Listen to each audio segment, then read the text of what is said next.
Magandang araw po sa inyong lahat. Ako po si Attorney Maria Eleanor Rodriguez, ang makakasama ninyo for the next hour dito sa Konting Kaalaman, Malaking Katulungan. Today, ang topic po natin ay very interesting kasi alam ko maraming taong gustong malaman kung ano ba ang proseso ng annulment. So, ang guest ko po ngayon ay isang lawyer who handles annulment cases or declaration of nullity. And let me just give you a background of my guest. She is a seasoned attorney with over 25 years of experience in government, private practice, academia, and the office of the General Counsel for the Church of Jesus Christ of Latter-day Saints. She specializes in business contracts, real estate and property acquisition, corporate law, securities, immigration, and family law. What I know about her is she doesn't like criminal law. She served for 20 years with the Office of the General Counsel as lead counsel for property acquisition, particularly temple, sites, and international legal manager for OGC Asia, Asia North, and Philippines. She earned her Master's of Law degree with thesis from Brigham Young University, Reuben Clark Law School in Provo, Utah, last April 2025. Her Juris Doctor as valedictorian from San Sebastian College, Recoletos Institute of Law, and her Bachelor of Science in Education, cum laude, most outstanding university student and student of the college from Pamantasan ng Lungsod ng Maynila. Ang talino, no? She is passionate about mentoring young people and helping them discover meaningful careers grounded in faith and purpose. And I have met this lawyer when we attended a boot camp for lawyers, and she became my roomie and we got close. So let me bring in our guest for today, Attorney Mary Ann L. Ojeda Isidro. Hi, Attorney Mean. How are you? I already introduced you to our audience. So, Okay, kumusta so naman? hi, good evening. Good evening. Ito po yung sinasabi ko sa inyo, matalino, ang aking kaibigang matalino. Kita nyo naman. Mahirap maging kaibigan ni Ma'am L, ni Attorney L. Ano Kasi yan? napuput on the spot sa sa podcast. Oo nga. Well, syempre, sino pa bang i-interviewin ko sa annulment? Yan ang forte mo rin. And I did mention to them while I was reading your background about what your law practice is. And I said, what I know about her is that she doesn't like criminal law. Yun lang. Yes, Yun niya talaga. and Sabi that's niya, your forte. yeah, sabi niya, anything but.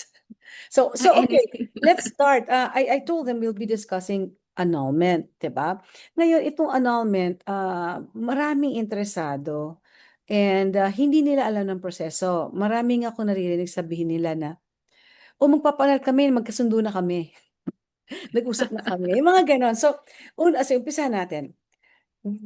Syempre, parang layman's terms annulment. Pero 'di ba, we call it the declaration of nullity. So, there are Actually, dalawa.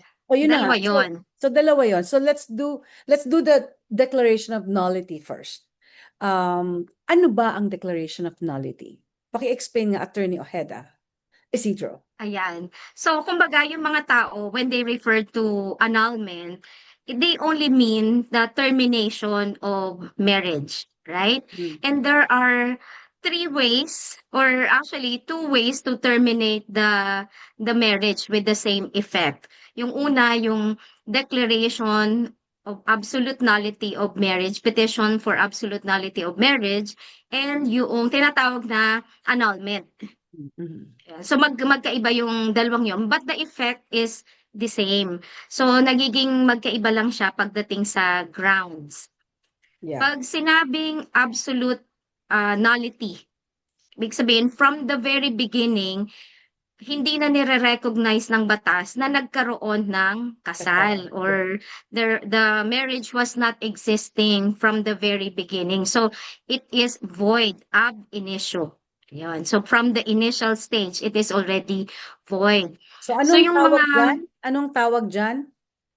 Yan ang, declaration of the absolute nullity of marriage. so yun yung in short terms, declaration of nullity. Nullity.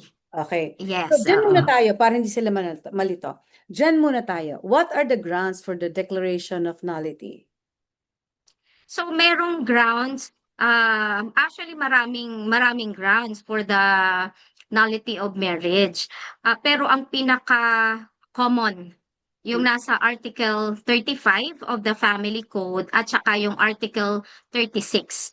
And marami pang iba, meron din sa Article 37. And basta walang essential requisites ng marriage, void ab initio na yon. So yung nasa So, Article 35, sige, umpisa mo sa Article 35.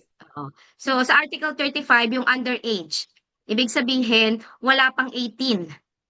Either party, babae o lalaki na wala pang 18, at ano yan, null and void. Hmm. Kahit na nag-consent yung parents. Okay, so underage.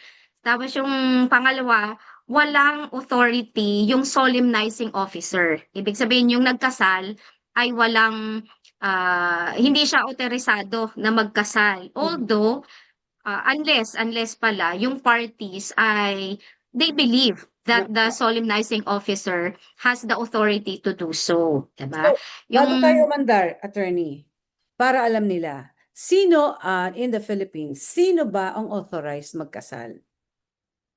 Ayan. So, yung mga otorisadong magkasal ay mga wes, yung ibig sabihin judges, sa kanilang sala.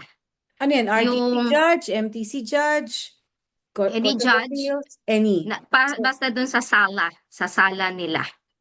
so, Doon sa okay. kung saan sila wes, kung saan sila judge.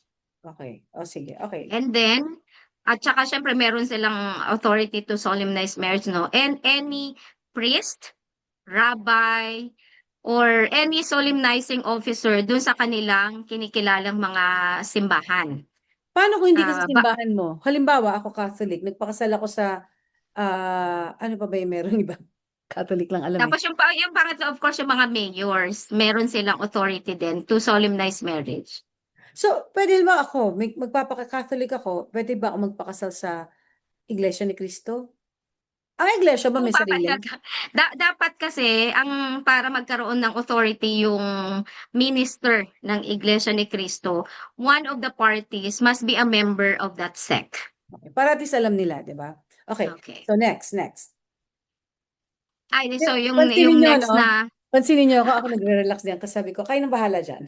Attorney ka na mag-explain.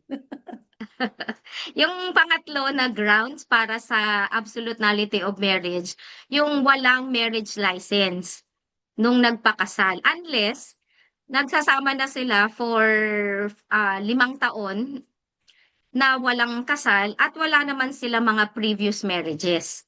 Mhm. Ibig sabihin, walang impediments to their marriage. They just chose to be in a live-in relationship for 5 years. So, pag ganyan, pwede nang mag-execute ng ah, affidavit of cohabitation for 5 years. So, exempt na sila sa marriage license.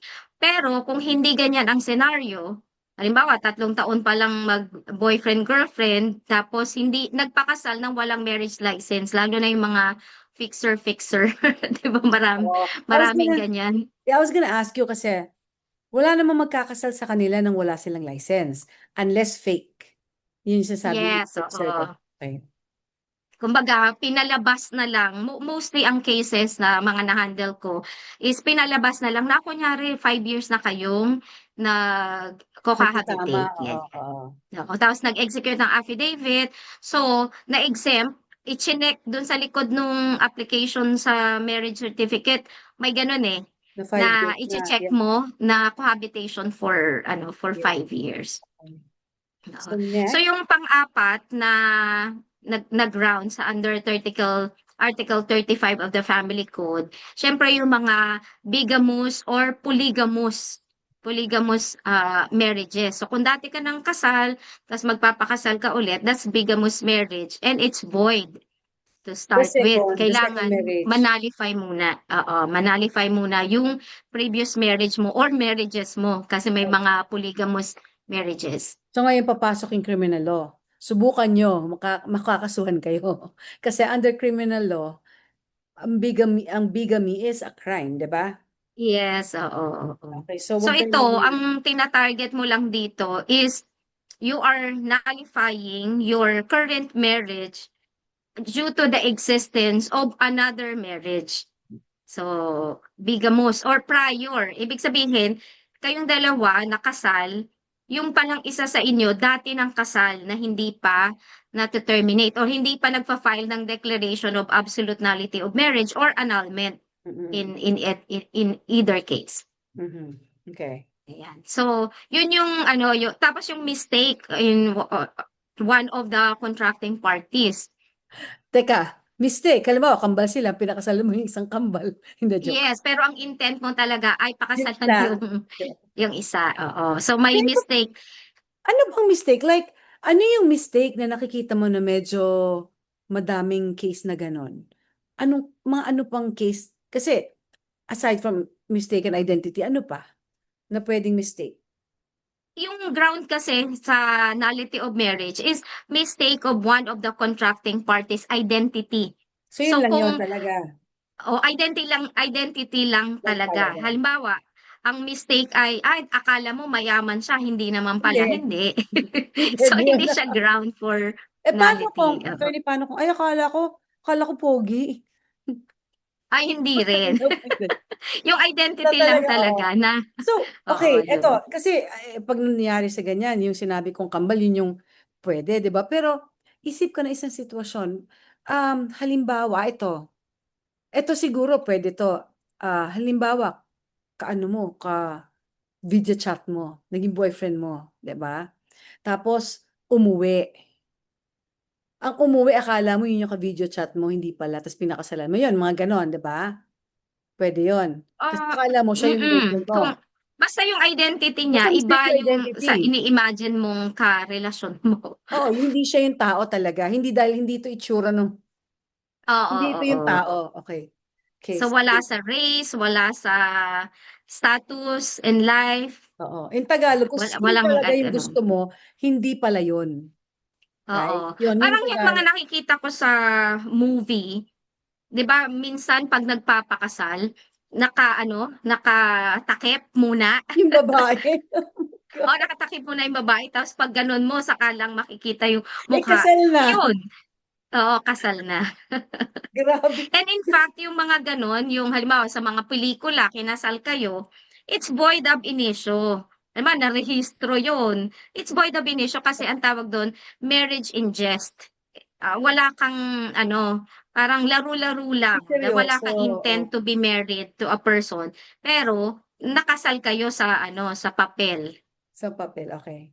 Sige. Mm. Ayun. Interesting. So, Okay. yun yung mostly nasa Article 35. Yung Right. sa Okay. Article Proceed na 36 tayo. naman, ito yung mas common sa lahat. Kasi ginagawa itong catch-all provision pagdating sa mga gustong magpa-terminate ng marriage na hindi naman underage, may solemnizing officer, okay naman So, lahat hindi sila yung nag-fall doon sa pinag-usapan natin muna. yes, oo. Pag hindi sila nag-fall doon, May ang pag-asa catch-all pa provision kayo. nila Okay. is psychological incapacity Yes. sa Okay. under Article 36. Yan ang pinaka, kasi talagang, yan.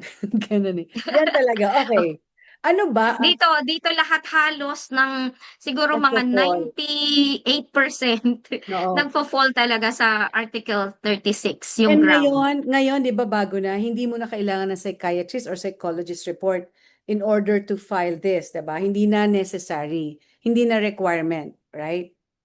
Yes, but ako as a matter of practice, nire-require ko pa Ako rin. din. Hindi siya Ako din. requirement Hindi siya, ng ng court para Oo. tanggapin yung petition mo. Mm. But in order for you to prove na Yeah. talagang psychologically incapacitated yung isang tao, kailangan mo ng mga testimonial and documentary Evidence. evidence, 'di Oo. ba?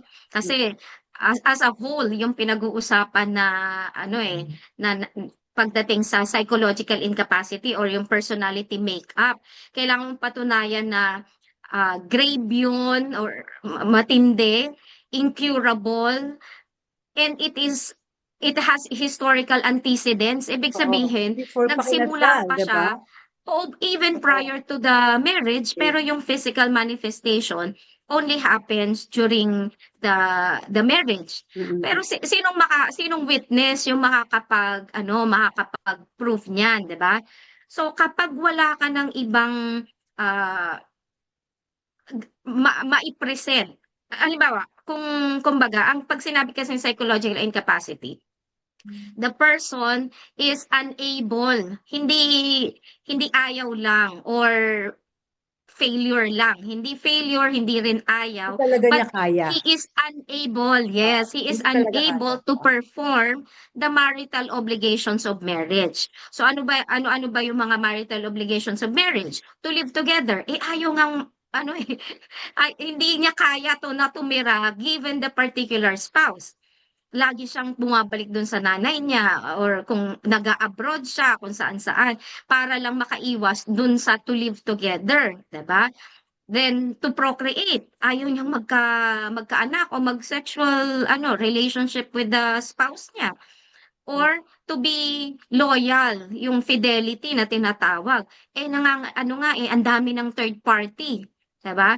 So Oo. in itself, yung having a third party is not a ground for declaring the marriage void.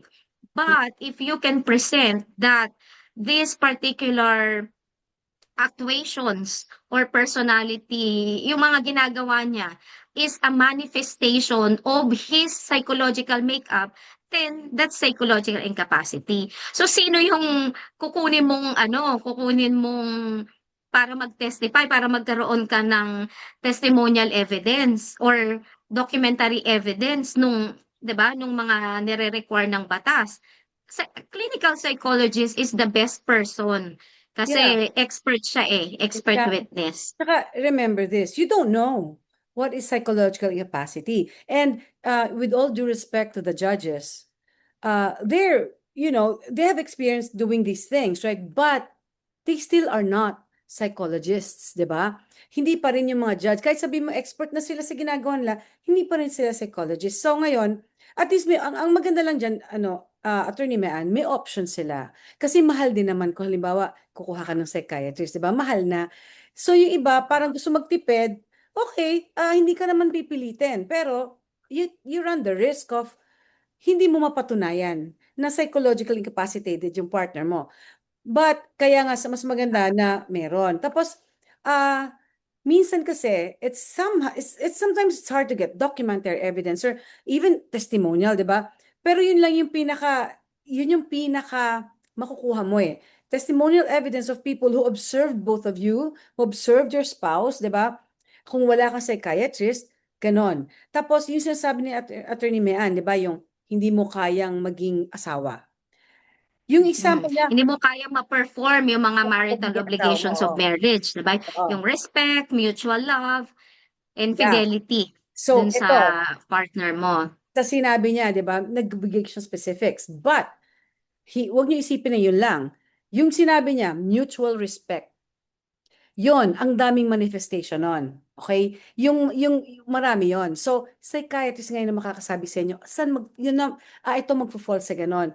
Itong tanong ko, ang narcissist, pag narcissist ka, can you be, sabagay, hindi tayo psychiatrist, pero kasi di ba, yung manifestation ng pagiging narcissist, sila yung maraming manifestation, iba-iba. Um, and yun ang para sa akin yun ang pinakamagandang example ng kailangan mo ng psychiatrist, di ba? Para makita nila na itong ginagawa niya, yun nga, hindi niya, kasi pag narcissist ka, you'll drive your spouse crazy.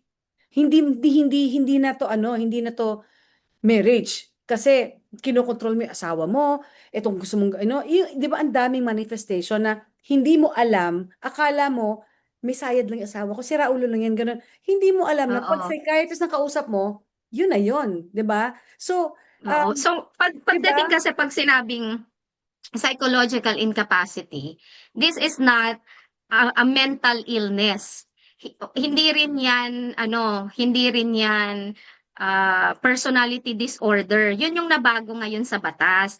Dati kasi, pag sinabing, nanalify yung marriage niya because of psychological incapacity. Diyan pumapasok, Attorney Tiny, yung label na, narcissist siya, Oo. social, siya, Oo. dependent, Not or ganyan. necessarily. Doon nagkakaroon ng label and Oo. parang negative. Hindi na ngayon ganyan. Yun yung nabago doon sa latest ng Supreme Court, decisions ng Supreme Court, na it's no longer a personality disorder, kaya wala nang negative impact doon sa Sa person who tao. might be declared psychologically Well, hindi incapacitated. nila gagamitin yung word na narcissist lang. Yes, oo. O, Wala hindi ng nila, label, wala ng hindi nila label. label, So, pero ang ini-establish lang talaga ni yung psychologist, ni manifestation nun. yung physical Oo. manifestation.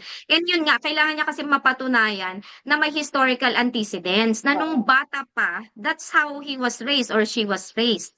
Mhm. And by the way pag sinabi nating ang grounds ay psychological incapacity, pwedeng both of them are psychologically incapacitated and the Exactly. marriage will Oo. be nullified just the same. At Oo. Oo. pwede rin mismo yung nag-file. Mm-mm, Yung mm-mm. nag-file, siya yung na-declare na Yes. psychologically incapacitated, tas okay naman yung kanyang Oo, other partner, oo. mananalify pa That's rin yung good. marriage. Alam mo, Kasi hindi nga magandang sinabi mo ito yan. adversarial. Oo. Ang Kasi, ginagawa nyo lang, pinapatunayan mo kinukumbinsi mo yung estado, yung state, that you had been de facto separated, so you wanted to be declared as separated also in paper. In mm-mm, paper. So the state is mm-mm. very careful that Excuse me. citizens are not allowed to just decide on a whim na total naman tayong dalawa yung nag-decide na magpakasal. On a whim din, pwedeng tayong dalawa ang mag-decide na manalify na lang yung marriage. Hindi ganon. So pinoprotektahan ng estado yung marriage as an inviolable social institution, 'di Oh, ba? before you Kaya proceed, binabantayan niya. may sinabi ka kanina na importanteng masaksak sa utak nila kasi ito ang ano nila, maling notion, maling pagkakaalam ng mga tao. Gusto ko mag excuse me, gusto kong magpaanal. Pero ako yung ano eh, ako yung psychologically incapacitated, halimbawa ako. Paano yan? Paano siya, paano ko siya kakausapin na siya mag-file? Kasi kala nila, dapat ikaw mag-file, ikaw yung malinis. Di ba? Yung ganon. Buti sinabi mo yon kasi ang dami nagsasabi na paano yan? Hindi ako dapat siya mag-file kasi ako yung ganon, hindi po, di Ngayon, ba? Ayan, nilinaw na ni attorney na oo. hindi ganon Yun yun. yung maganda pagdating sa sa nullity of marriage. Hindi kayo magkaaway. Walang malinis and maruming party. Hindi kailangang the person coming to court is the clean Oo. one. Hindi. Pwedeng siya yung psychologically incapacitated and yet mananalify yung marriage. Oo. Pero sa annulment, diyan nagkakaroon ng difference. Dapat yung nagfa-file at pumupunta sa korte, yung hindi affected by the impediment or O, yung sige. Mamaya ka nagpunta nagiging doon. ground. Dito Oo, muna tayo sa nagiging ground Oo. for the case. Oo. Dito muna tayo kasi ang dami talaga ditong ganyan, di Ang ba? dami. So, ang dami, hindi. Kasi, okay, so yung sinabi mo, hindi nga ile-label na narcissist, but in reality, yun yun. Ganun yung manifestations nila. Kasi ang hirap talaga makasamang narcissist. Di ba? Oo, kumbaga hindi na affected by kasi dati pagdating sa korte, tinatanong, ipe-present mo yung clinical psychologist mo as an expert witness, kailangan niyang sabihin kung ano yung personality disorder at saka tiniterm na disorder eh. So parang Oo. negative Yeah, yeah, yeah, yeah. yung impact, 'di ba? Ngayon hindi niya kailangan gawin yun, but she has to establish na yung actuations ni party, yung inability niya to perform the marital obligations was actually rooted from the time that or he or she was being raised by even long prior to the meet up nung O parties. kasi pwede Kailangan may niyang trauma siya, establish yun. 'di ba? Yung And mga that gano'n. it is grave, matindi, incurable, walang cure kahit anong i-attempt mong gawin. In fact, hindi na nga mahalaga din yung incurability kasi hindi na nga siya disorder eh, 'di ba? It's just a legal concept. So legal concept na ang psychological incapacity. Pero kailangan niyang establish yung connection nung physical manifestation na inilagay mo sa petition versus the the persons being declared as psychological incapacitated. So it's important for you to seek a psychiatrist, a psychologist. So ngayon, pwede naman psychiatrist o Clinical, and psychologist, magkaiba clinical, 'di rin ba? yung psychiatrist at Oo. clinical Pero psychologist ha. pwede, either one, 'di ba? Hindi, kailangan clinical Clinical talaga, psychologist. okay. So Clinical, clinical kasi nga, as psychologist, I've okay. said, psychological incapacity is not an illness. It's So not a hindi psychiatrist, mental illness. So kaya hindi ka kumukuha ng psychiatrist. psychiatrist. Oo. Clinical psychologist yung kinukuha mo to establish na the personality makeup of this particular person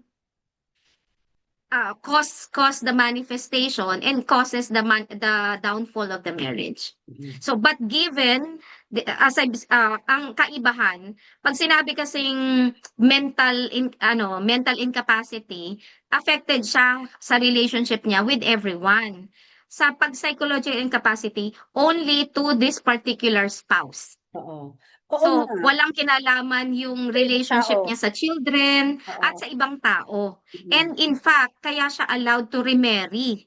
Kasi baka mahanap niya Yung yung may same para sa personality kanya. makeup as him, 'di ba? Na pareho sila, nagja-jibe yung kanilang mga personalities. Mhm. Pero dito sa current spouse, kahit na hindi na bago yung personality niya eh, ano pa rin siya eh, ganyan pa rin yung makeup niya. And yet, nagka-clash dun sa unang spouse, dito sa pangalawang kinakasama niya ay nagja-jibe. Oo, yun na nga. So in other words, it's not you, it's me. Ganun. Yeah. So, So wala kayong minsan, mali. You are just trying to it's just not the right document. mix. Yes, yes, that's Kasi right. This nakita is nga not the ako, right mix. oh, it's not the right mix. Like and eto ha, I've met people na nag-umpisa, okay naman, right?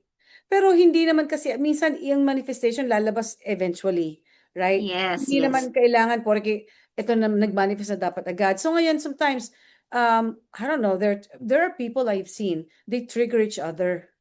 They can't be together talaga. They can't. Like, they trigger each other, talagang chaotic, di ba? Yan yung mga dapat na magpunta na sa annulment, yung declaration of nullity. Kasi, Nullity, sanality. kasi meron na yung ano, pag ganyan nakalala, yung talagang, para bang dadating ka na sa point na magpapakamatay ako. Teka lang, parang ang labo nito, parang hindi na to normal, di ba? Tapos, eto Mm-mm. pa, what do you think of people saying, pag hindi mo ako pinili, magpapakamatay ako? That's, that's emotional blackmail. There's something wrong, di ba? Kasi you do not want your spouse to say kasi sabi mo magpapakamatay ka. You don't want. So ngayon, pag may nagsabi ng ganon, teka lang, parang medyo hindi na tama, di ba? So, so yung mga ganong bagay, o halimbawa naman, attorney, ayaw kitang pagtrabahuhin. Kasi pag katrabaho ka, may pera ka na. Gusto ko ako magtatrabaho para hawak kita. Yung mga ganon, normal ba yon? Di ba kailangan mo nang magpatingin sa psychologist, clinical psychologist to see it's coming from somewhere, di ba? Na imposible ngayon lang yan eh. Kasi andyan na yan eh. So, but like I said, we're not psychologists, but yun yung mga ganon. Kasi iniisip nila sa sinabi mo, attorney, baka sabihin nila, ay, kailangan pala ganon. Hindi. Kaya nga sinasabi namin, hindi na nyo alam. Sa dami ng human behavior, ang daming nang lumalabas, hindi mo mapipinpoint alin dyan yon. So, kailangan mo na clinical psychologist, siya magpipinpoint.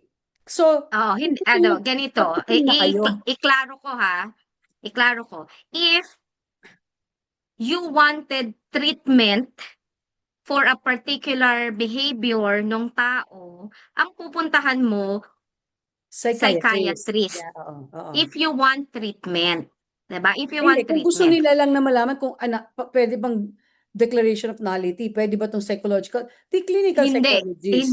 hindi rin clinical psychologist 'yan. Ano? Ang reason lang why you need to go to as clinical psychologist is when you wanted to file for nullity. Yun yung point ko. They want to file declaration for nullity, but hindi nila alam kung Under nakikol ba ang siya dyan. ground hindi, na ang Psychological. ground niya ay psychological No, yeah. incapacity. So, So, in yeah. order to establish na talagang may psychological makeup na nagka-clash with the current spouse, only as clinical psychologist can establish na merong historical antecedents, may incurability, may gravity, yung matindi, and it Ah, is causing it has caused the the down. downfall of the marriage. If you wanted out of the marriage and ang gagawin mong grounds ay psychological incapacity at wala kang mga ebidensya at wala ka ding mapapatestify na malala,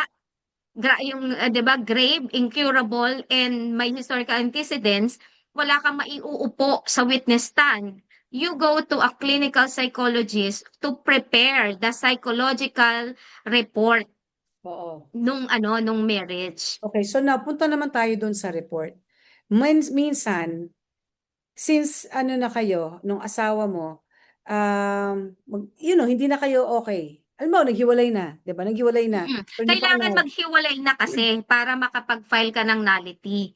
Hindi Oh, pupuwedeng nagko-contemplate pa lang kayo na maghiwalay tapos ano, pupunta ka na, hindi.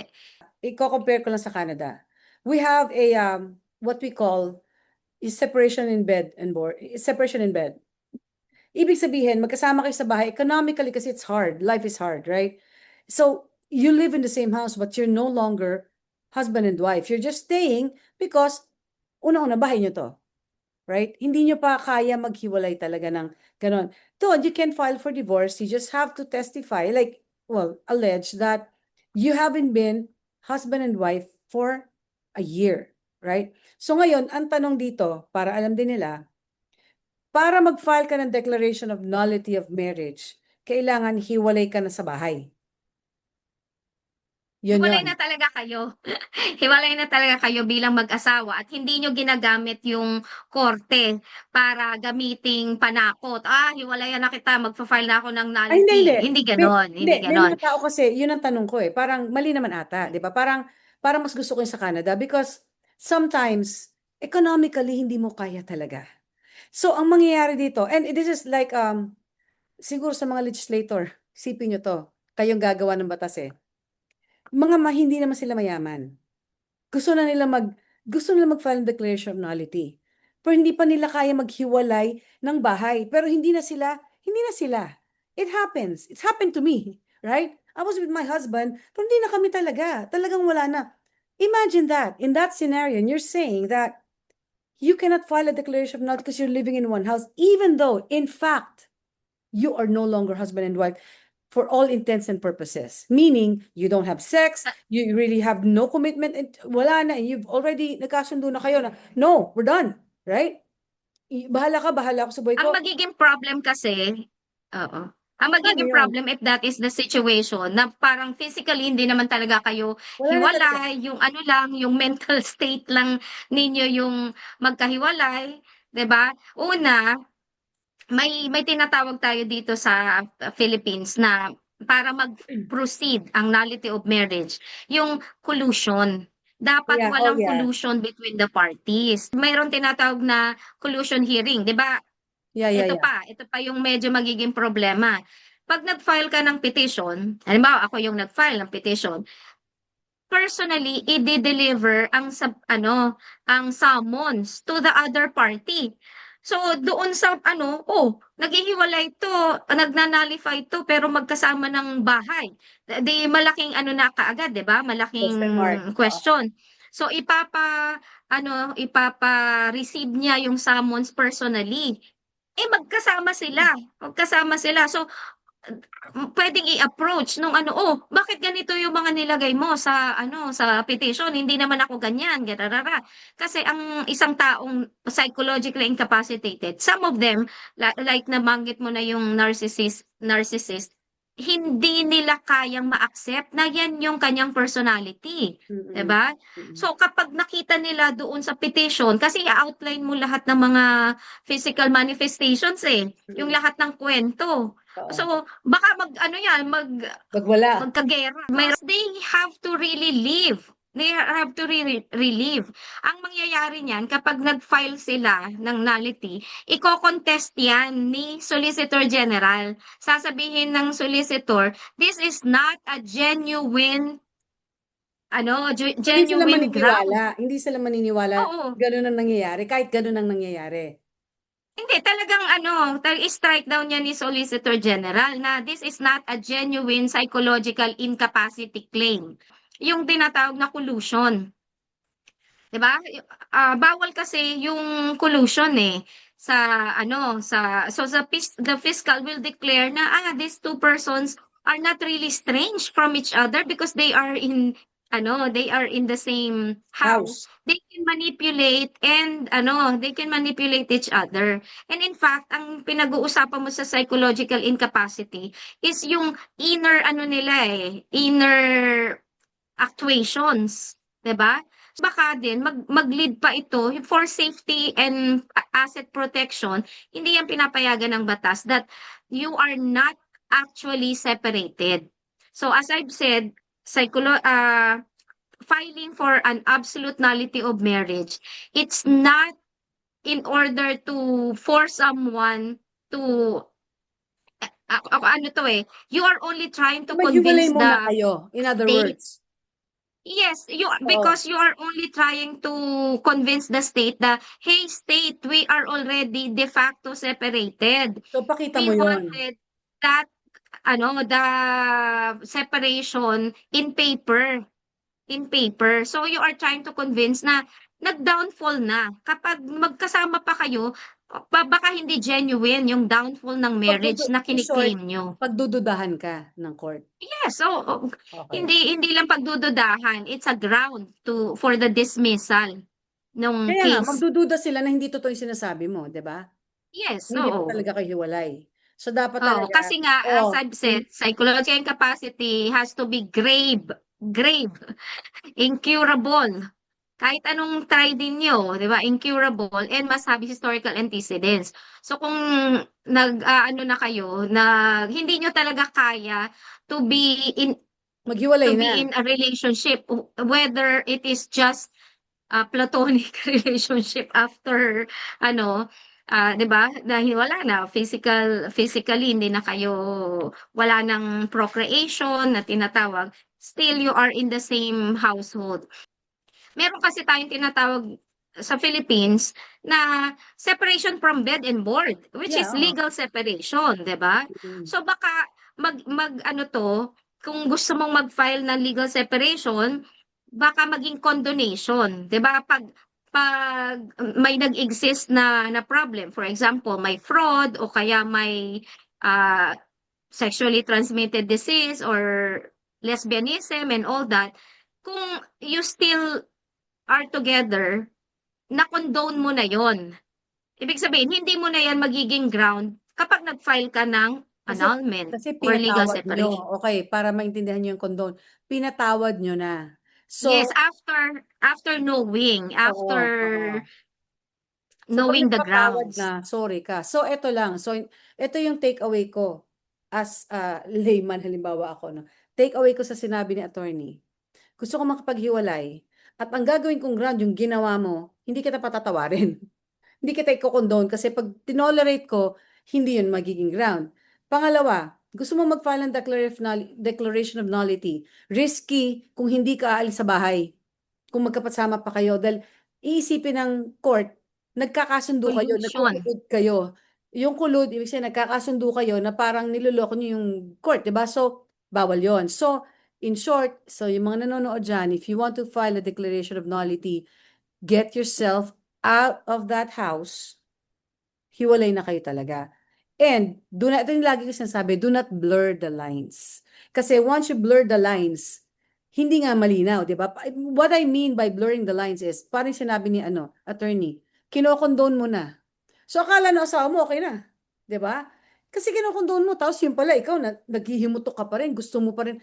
Then, do not blur the lines. Wag mo i-condone yun. Kailangan umaksyon ka na agad, di ba? So yun yung sinasabi ni attorney. Para malinaw sa mga tao na alam ko kasi ang daming gusto mag-file ng declaration of nullity. Yan, akala nila ganun lang kadali. Akala nila okay lang lahat. It's not easy. Kailangan preparan mo yan, paghandaan mo yan, gaya niyan. Apart from paghahanda mo sa paghihiwalay ninyo, di ba? Paghandaan mo na yung pera ng clinical psychologist. Kasi magkano yon? More or less.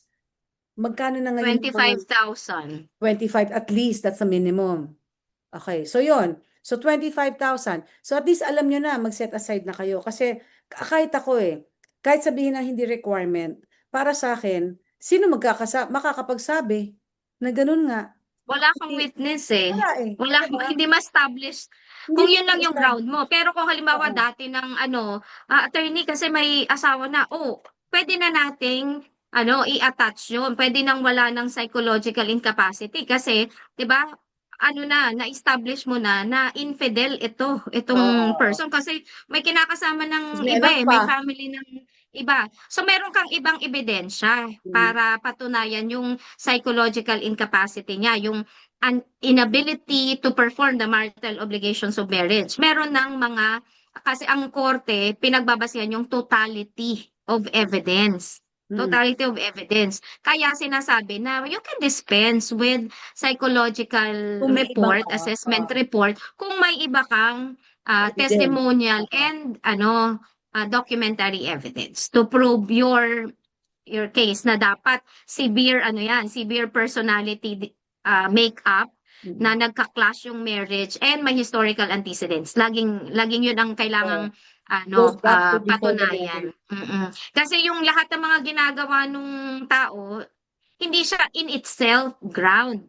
Mm. Magiging ground lang siya for nullity if it is connected to his personality makeup. Next, anong article yung susunod? 37? So, Article 37, ito naman yung mga relationship. So, Okay. Ano pag yan? pag incestuous marriages, ayan. Explain. Siyempre kung mag-ama, mag, so, 'di ba? Mag-ama, magkapatid, Magkapatid, hanggang pareho kayong saan? adopted children, tapos kayong dalawa gusto yung mag-asawa. Kasi pag adoption, makes you a legitimate child, di ba? Child, yeah. Legitimate children. Kaya kayong dalawa magkapatid na. So So legally, incestuous na yung oo, kahit yung by blood. relationship. Oo. Tapos dun sa same article na yon or sa iba pang article, maliban sa incestuous relationship, yung ascendants and ascendants, yung lolo, tsaka yung apo, ganyan. So, yon null and void, di ba? Null and void talaga. And yung by reason of public policy, yung yan, yung mga step son Daughter, and stepson, stepchildren sa parents, ganyan. parents. So, yun yung basically yun yung mga reasons for the nullity of marriage. So malalaman mo na nullity of marriage at hindi kailangang may sala lang ang yung may sala ang hindi pwedeng mag-file. Kahit may sala ka, pwede kang mag-file pag nullity of marriage yung fina-file mo. Okay. Punta na tayo sa annulment. Mhm. Yung sa annulment naman, ang grounds naman yan, yung nasa Article 45. So Okay. kung 35, 36, 37, Teka, 38 doon sa hindi nila alam ang sinasabi mo. Article oo, 45 ng of family what? code. Yun, So okay. ano-ano yung mga ano-ano ba yung mga grounds doon sa Annulment. Article 45? May sexually transmissible disease, may fraudulent, may fraud na kinumit. Tayo. So yung nasa Article 45 na grounds para naman sa annulment. So ito na yung talagang totoong annulment. So pag sa annulment, kailangan yung not guilty party ang pwedeng Mag-file. mag-file. And ito na, adversarial na to, hindi katulad ng nullity. Separation, oo. Sa nullity, kahit sino pwedeng mag-file, kahit siya mismo yung Ito, psychologically incapacitated or siya yung underage, siya oo. yung Yan yung, nag-cause nung pagkuha ng ang tawag dito ng hindi na kumuha ng license o kahit siya yun, pwede siyang fine. mag-file kasi nga hindi I'll be first. hindi adversarial. Oo. Sa nullity, kailangan sa annulment, eto na yung isa may sala, yung isa wala. At kailangan yung lumalapit sa korte ay yung walang participation dun sa grounds. Okay. Yan. So, yung una yung unsound mind, 'di ba? So ang puwedeng ang puwedeng lumapit sa korte yung Sound ang mind. lucid, yung may tamang may tamang pag-iisip. Akala ko yung may tama. Hindi, yung may tama yung Oh, yung tamang utak. Matino oo, ang yung may pag-iisip. tamang utak, ayan. Tapos yun, yung either party of sound mind, yung pangalawa, yung 18 years old na siya, 18, 'di ba 'pag nullity kapag Sa under dalawa. 18. Oo, oo. Under 18 kahit na may consent yung parents. Oo, oo. Sa annulment naman, 18 years old na, Hmm. pero below 21.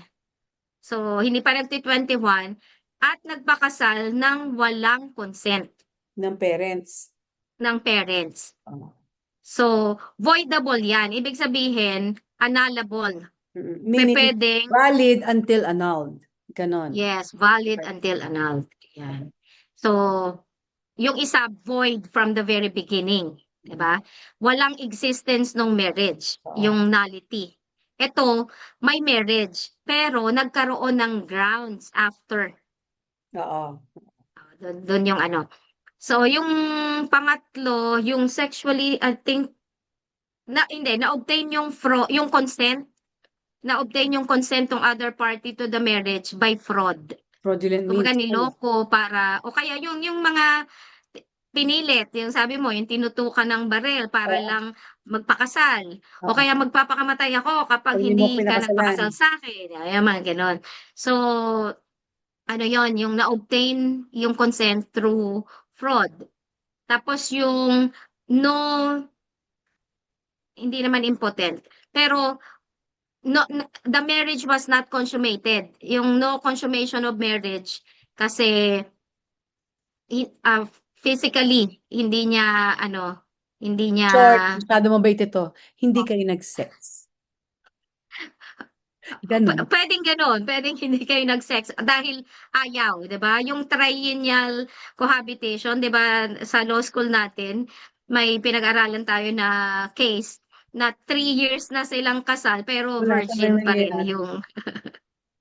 yung so triennial Long. cohabitation yung Hanggang ilang taon ba? Anong minimum na pwede mo nang i-file? Minimum na hindi ka ng nag-sex. Na hindi ka nag-sex.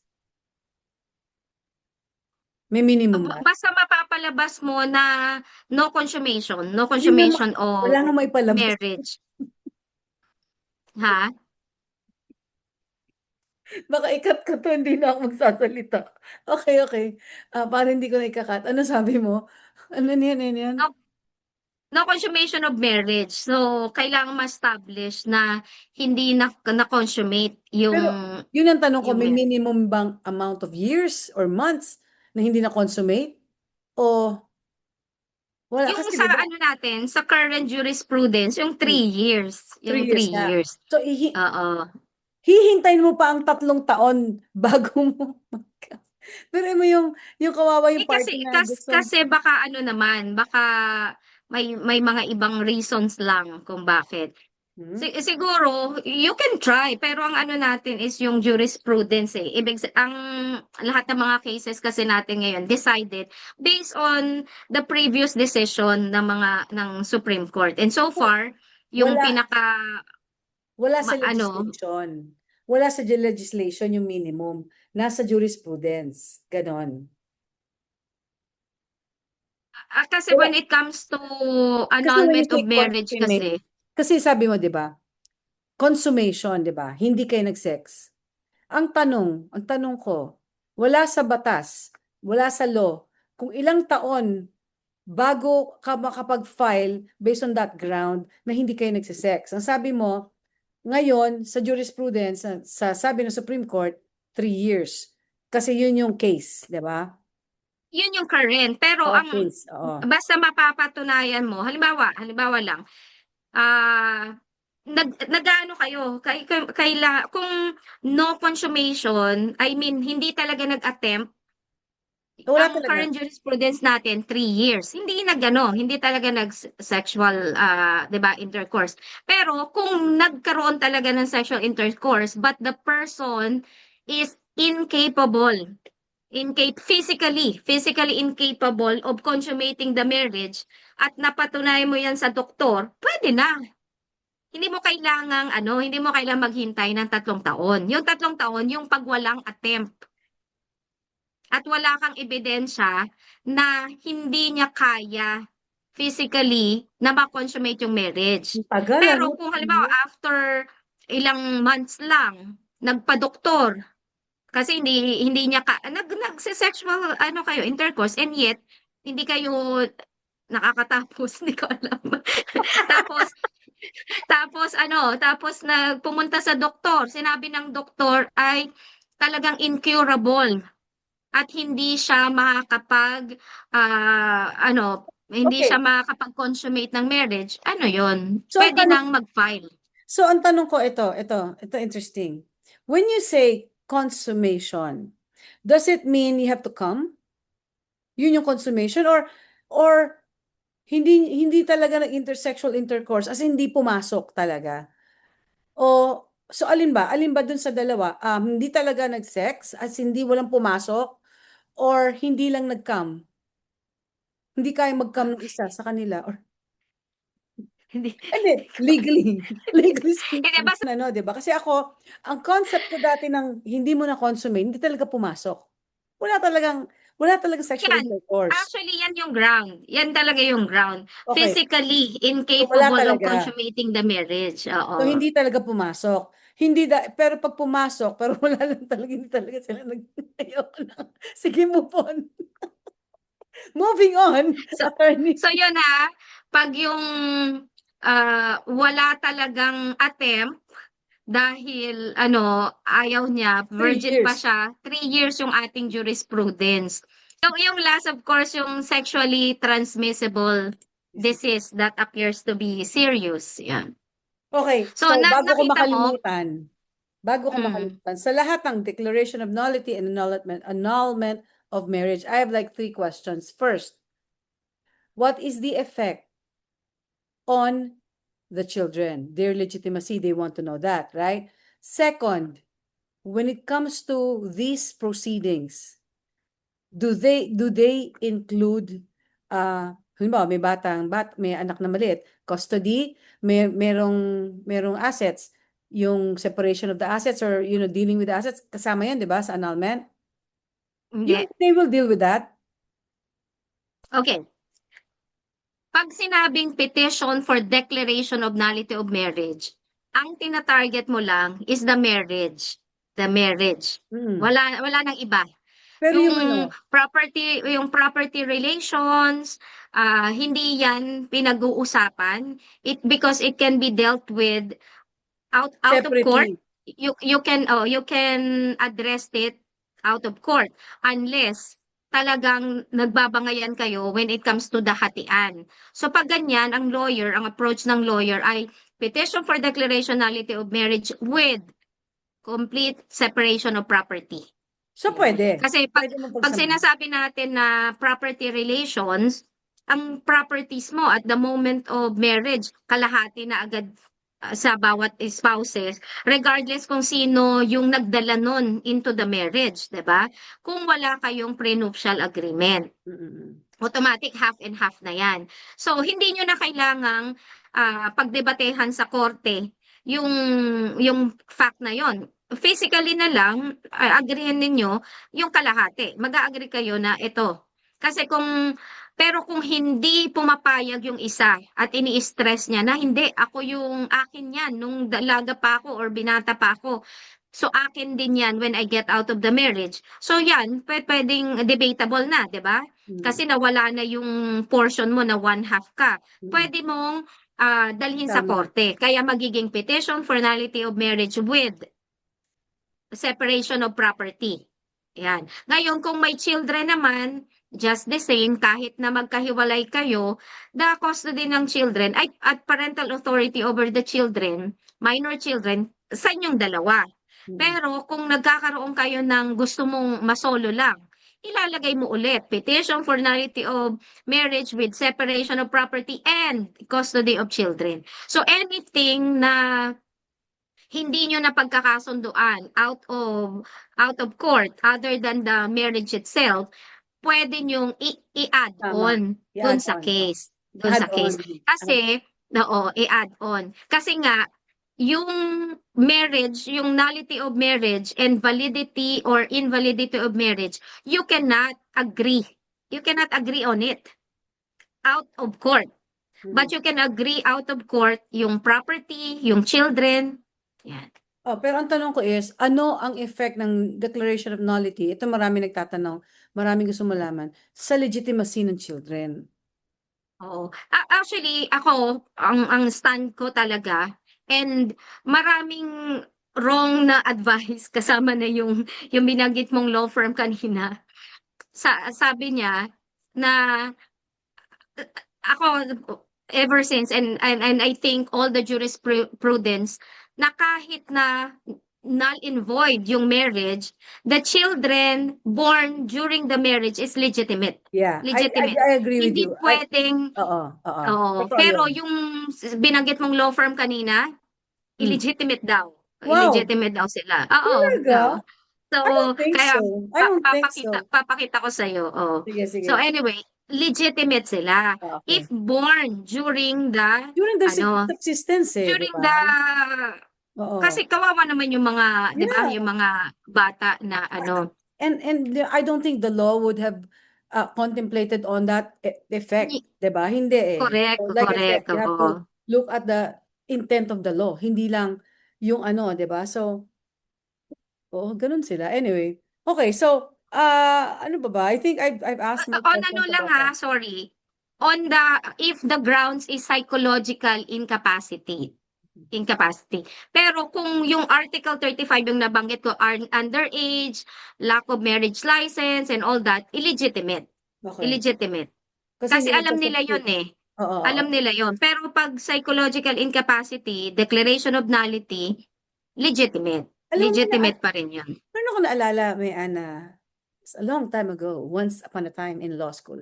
May naalala ko na, I don't know which one it is, but once you both believe that the marriage is real, it is real. Doon yun sa ano, pagdating sa lack of solemnizing Ah, officer, lack of authority of the solemnizing officer, and yung, ay marriage actually yun license? lang eh. Yun lang, yun lang. Okay. Oo, sa license kasi kahit anong gawin mo, wala kang marriage license, void 'yan, 'di Oo, ba? okay. O, sige. Unless cohabitation kayo for 5 years. Oo. So, doon Pero na yun yung sa if you believe that solemnizing officer has authority, authorized, yes, oo, sige. authorized. Grabe, alam mo, Ba ang ano dami 'yun? natin na pag-usapan. Time na naman. Ay gano'n ba? Oh my God. Oh, thank you so much for, ang Sana dami. Ay, contribute ako sa oo. kalinawan Yes, ng ano, ng batas, oo.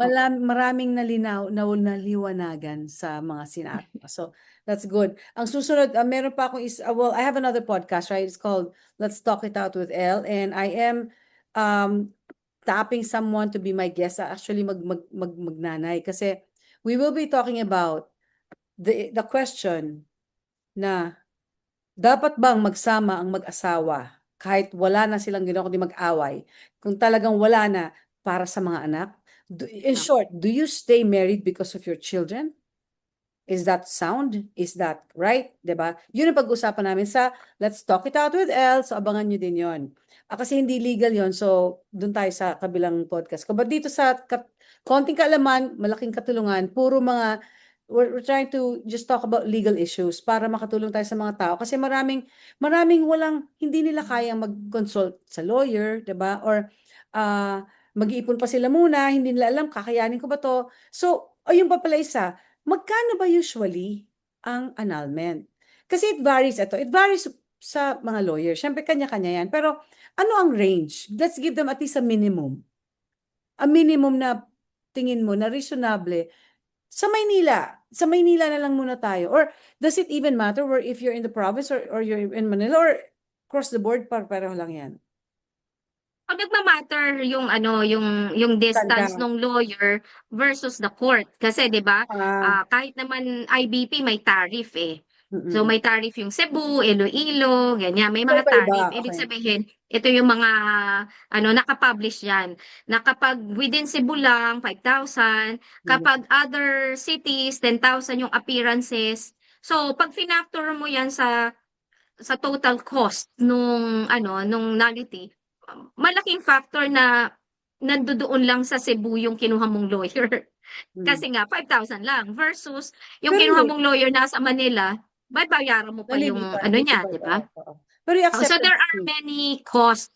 So ang mahirap talaga magbigay ng range. Mahirap kasi it depends on the case, yeah, depends yeah. on the location of the parties, depends on the ng lawyer, tag dito, standing ng lawyer kahit papaano.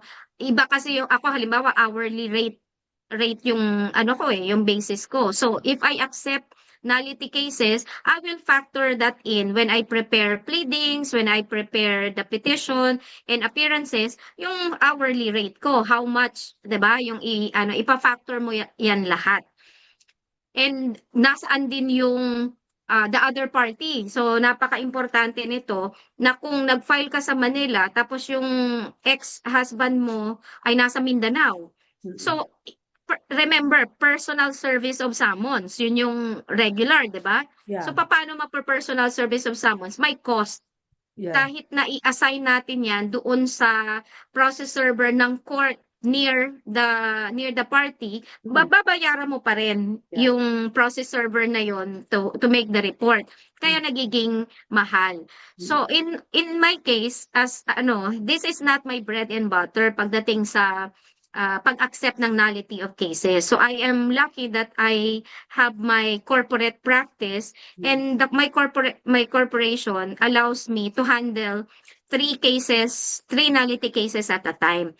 So what I do is I I I bill on a per per appearance my acceptance fee that Mm, they can afford when they engage. mm. Then every time na may appearance, they pay the Oo. appearance fee. Mm.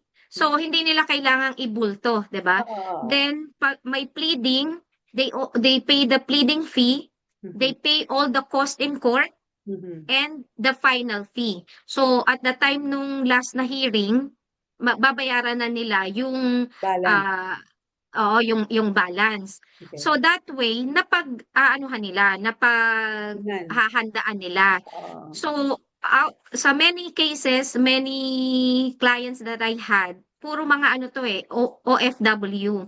So Ah, pagdating nila saka 'di ba sa kanila ginagawa. mm. So ang gusto nila kahit na wala pang pleadings, kahit na wala pang appearance, naghuhulog na sila Oo, on a monthly basis. oo, Oo, so oo nga, para madali sa kanila yung ano, oo. oo. So dun sa experience ko siguro mga 200,000 to Oo, 400,000 yung range. oo. Depende sa layo ng client, Mm, depende sa layo ng court mm. and anong nature kung meron ba diyang with tawag dito, kung psychological incapacity yung ground mo, ipa-factor Clinical mo pa skills na pa pa, oo. may bayad si Medical, psychologist oo. na I let them pay Yes, of the course. psychologist. Pero tina-track ko lahat in one proposed engagement na Oo, ito yung mga possible babayaran niyo, oo. expenses mo. Oo. So napaghahandaan nila. Sabi ko, I don't do package fee. Kasi pag package fee, Mahirap din. nagiging tamad both parties, 'di ba? Pag na-receive na ni lawyer, tapos na yan kinabukasan, ubos na. So, hindi na siya masyadong engaged dun sa pag-handle nung case, 'di ba? So, Pareho ako, tayo, ako ganun din. ay Iba-iba yung parang pleading ngayon ko appearance. ginawa yung pleading mo, eto yung bill mo Oo. dun sa pleading na yan, Same with me. which I already advised you to be Oo. part of the whole cost Oo, oo, dun oo. sa dun sa nullity. Same with me, ganyan din ako, hinihiwalay ko para at least tsaka pero nakalista na diyan para makita nila na eto lahat. May So, oh idea my na sila God. na ito yung parang sa kanila kung gusto nila na attorney mas dahil every month yung sahod ko, bayad na Tulugan lang na ako lang. sa inyo. Ilalagay mo lang dun, Oo nga, oo, 'di i-ano mo lang naman eh. So, oh my God, okay, we're running out of time. May bibatiin ka ba? Ako may babatiin. ASG Hazel, hello, hindi ka kasama sa amin yes! ngayon. Our Pero friend Hazel, nabanggit ka ang OSG. Ganon din. OSG, kalaban namin pala. Oh my gosh, oh, yun. Kalaban namin sila sila Justice. Si Justice. Okay, so anyway, thank you so much, Attorney Mean. Sa susunod, hindi criminal, huwag ka mag-alala. Pero Oo nga. yun lang. And thank you so much again. I hope doon sa mga nanonood, if you have any other topic that you want me to deal with, i-email nyo lang ako dito sa merlo nasugbu@gmail.com. Kung, if you want me to feature anything about the law, sabihin nyo lang, tingnan natin, gagawin natin paparaan, hahanap tayo ng expert on the topic that you want. Gaya nitong si Attorney Mehan dyan siya sa annulment. Yung dati natin, si Fiscal sa criminal law naman, di ba? So gano'n, para makatulong naman po ako sa inyo, kahit papaano, may matutunan kayo, gaya nga ng title ng aking podcast, you know, kung konting alaman, malaking katulungan. Kasi iba yung may alam kayo kahit papaano, 'di ba? So yun Maganda lang. itong mga ginagawa mo, Attorney Oo. Tiny. Kasi at least may idea sila na kasi iba bigla na lang kasi iba nanonood lang ng TV, yun doon lang nadidinig. Mali naman, 'di ba? So anyways, okay, we have 1 minute to go. Again, thank you so much. Siguro ano ko to sa You're segment. welcome. Sana wala akong nasabi na kailangan ko i-edit. Malalaman Oy, natin. edit mo lahat yung tungkol dun sa Wag na. physical consummation. Nakakatawa yun eh. Hindi, joke. Okay, so again, thank you so much sa mga nanonood. May sasabihin ka ba sa kanila, attorney, before you Yeah, go? thank you. Sana may napulot kayo kahit konting kaalaman. And you can actually call me for free consultation on nullity o marriage and ano yung pwede sa inyo. Mm-mm. O yun. Oh my God, less than a minute. Okay, thank you so much again. At salamat sa mga nanonood. Bye-bye. Abangan niyo po ang next episode ng Konting Kaalaman, Malaking Katulungan with Attorney Tiny Rodriguez.